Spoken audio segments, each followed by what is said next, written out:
Hey guys, welcome back! You asked for it, you got it! If you've missed the beginning of this new series, just click in the annotation! So, here's part 2 of the best unconverted arcade games. Let's take a look. Cadillacs and Dinosaurs. Everyone remembers Cadillacs and Dinosaurs, right? It's simply one of the greatest beat-em-ups of all time, and one of my favorite arcade games ever, alongside Capcom's own Final Fight. It is set in a post-apocalyptic future that was based on a quite successful comic book series entitled Xenozoic Tales that spawned a quite forgettable animated series from CBS. 3 players could simultaneously blast their way through hordes of human enemies and dinosaurs in these gorgeous and beautifully crafted locations. For that, we have at our disposal a quite impressive arsenal with automatic machine guns and even a missile launcher that simply puts a smile in our faces when used. Unfortunately, by 1992, the world seemed to be interested solely on playing Street Fighter 2.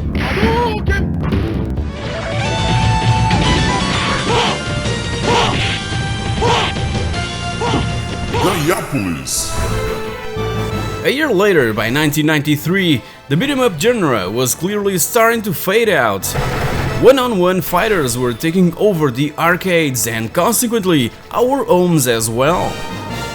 With Gaiapolis, Konami tried a different approach to this dying genre with a unique top-down fantasy style of gameplay with also some RPG elements thrown in. Besides that, Konami even introduced a password system so that players could resume their game. How cool was that? Gaiapolis was a true groundbreaking title that arrived just a bit too late. The sound effects, the soundtrack, the cutscenes, the beautiful 2D graphics, it was the pinnacle of that era, but sadly was overshadowed by one-on-one fighting games like, again, Street Fighter 2 and by now, Mortal Kombat 2 that were completely dominating the arcades by that time.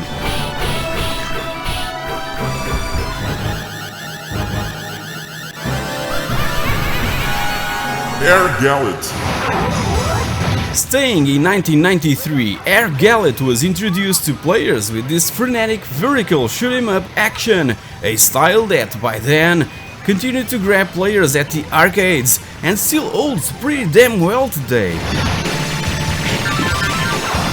1990s Raiden was its main inspiration, but Gallet can also be a classic on its own. It's beautifully designed with extremely detailed sprites and backgrounds that can even create an incredible sense of depth. It's also one of the most generous shoot-'em-ups in terms of power-ups, and the difficulty curve is practically the same from beginning to end. So if you're a fan of the genre, you'll love it, that's guaranteed, and just like it's said in Gallet's Attract mode, it will blow your socks off.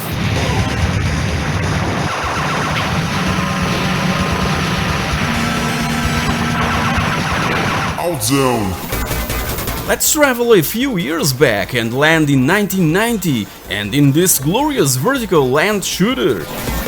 Again, Outzone is one of my top 26 favorite arcade games ever made, mainly due to its concept, playability and freaking awesome soundtrack. Toplan is probably best known for the lovely Snow Brothers, and Outzone is a sort of evolution from the studio's traditional shoot-'em-ups like Fire Shark. And what an evolution it was! Outzone is gorgeous in all respects, also extremely difficult, cause it will send bullets flying your way from all directions, leading you to dead ends, from where there's no possible escape. It's a complete mystery why Outzone was never converted to home consoles and computers.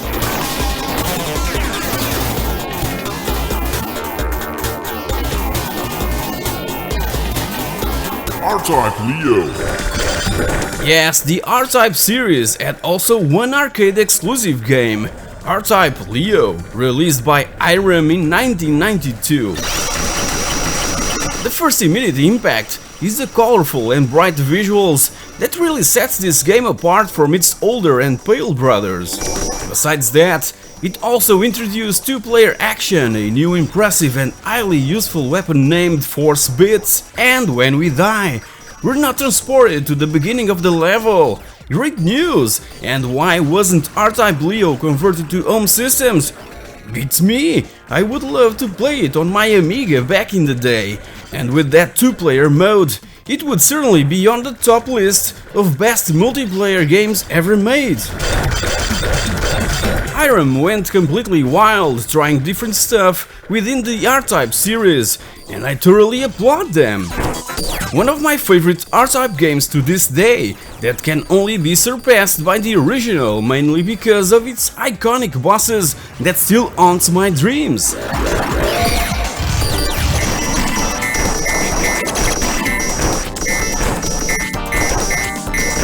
The Cliffhanger, Edward Randy. When I first heard that a Cliffhanger movie with Sylvester Stallone was arriving to cinemas in 1993, I first thought that it was based on Edward Randy's crazy adventures at the arcades 3 years prior. Needless to say that I was completely mistaken. So Data East offered us an action-packed and visually outstanding sort of scrolling beat-em-up that masterfully uses an overwhelming sprite scaling technique. It was obviously inspired on Indiana Jones' adventures, that also introduces a whip as Edward's main weapon. The game is so frenetic that can be extremely disorienting and painful to play and watch, with also a slow and inaccurate whip attack. But in the end, all this frantic action and chaos compensates, and that's what really matters in a video game. I personally love games that present challenges to players, and Edward Randy the Cliffhanger is a freaking outstanding piece of a challenge that kind of reminds me of Gunstar Heroes mixed up with Uncharted and Castlevania.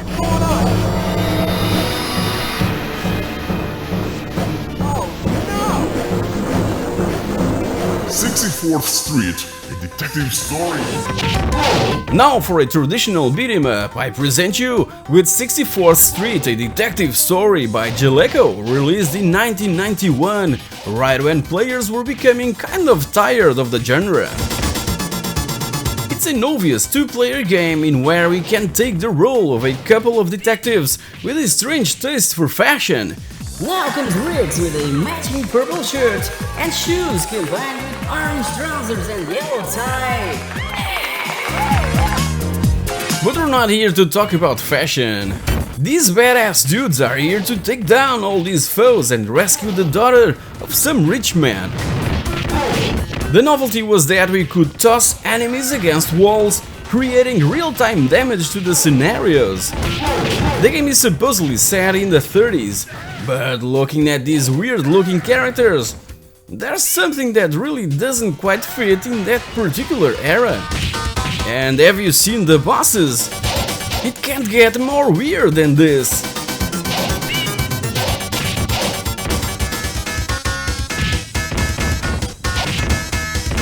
Dyna Gear. Now for some run and gun action, here's Dyna Gear that immediately reminds us of Caveman Ninja, Magic Sword, and even Ghouls and Ghosts. It tells the story of Roger that gets teleported back in time to a strange planet packed with dinosaurs and even werewolves. Wolf, one of the inhabitants, offers help to together stop Gustav, that is turning the dinosaurs into deadly weapons of destruction. So right in the beginning of the game, we're granted with the option to play the game as Roger or as Wolf, each with their own unique characteristics. Just one, in fact. Roger is quick and Wolf can jump higher.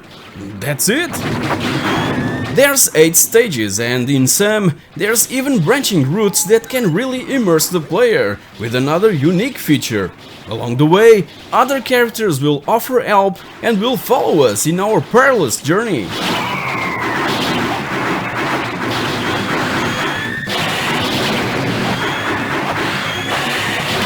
Mystic Warriors. The huge success of Sunset Riders led to Konami's decision of using that exact same template and release 2 years later Mystic Warriors that offers that exact same mechanics, but in a different and futuristic setting that even pays an homage to its older brother right in the beginning of the game.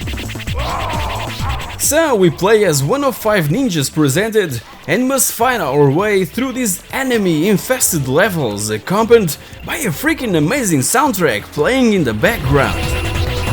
Enemies and bosses attack us not only from the sides but also from the top and bottom of the screen, and there's a few interesting weapons and power-ups to send them back to where they came.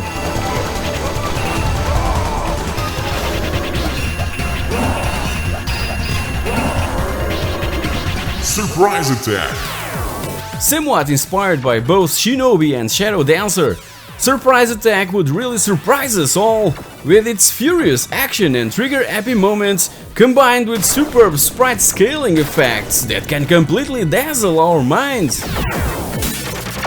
In this futuristic setting, in the year 2031 to be more precise, we're invited to play the role of Sergeant John Ryan that must stop the invasion of one of Earth's moon bases by the interplanetary terrorist group known as Black Dawn, simply by defusing time bombs. And that's pretty much it. It's basically a coin swallower arcade game that punches players in the face asking for more and more. It didn't bring anything new to the run and gun genre, but the beauty of its graphics and ambience really deserves a shout out.